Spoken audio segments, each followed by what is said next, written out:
Mayroon ng mahigit 13 senador na pumirma sa pinapaikot na resolusyon pabor sa pananatili sa liderato ni Senate President Francis Escudero.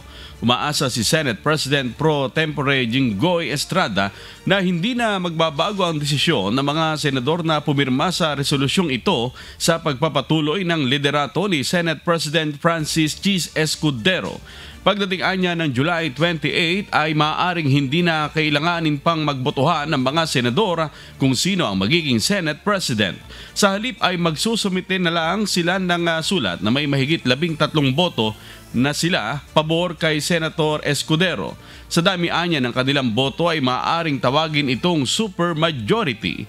Paglilinaw naman ni Estrada, walang pinaikot na resolusyon kundi tulong-tulong ito sa mga bahagi ng mga senadora. We have enough numbers, more than 13 I suppose. And I think Senate President Cheese Escudero is already secured of having his next term as Senate President.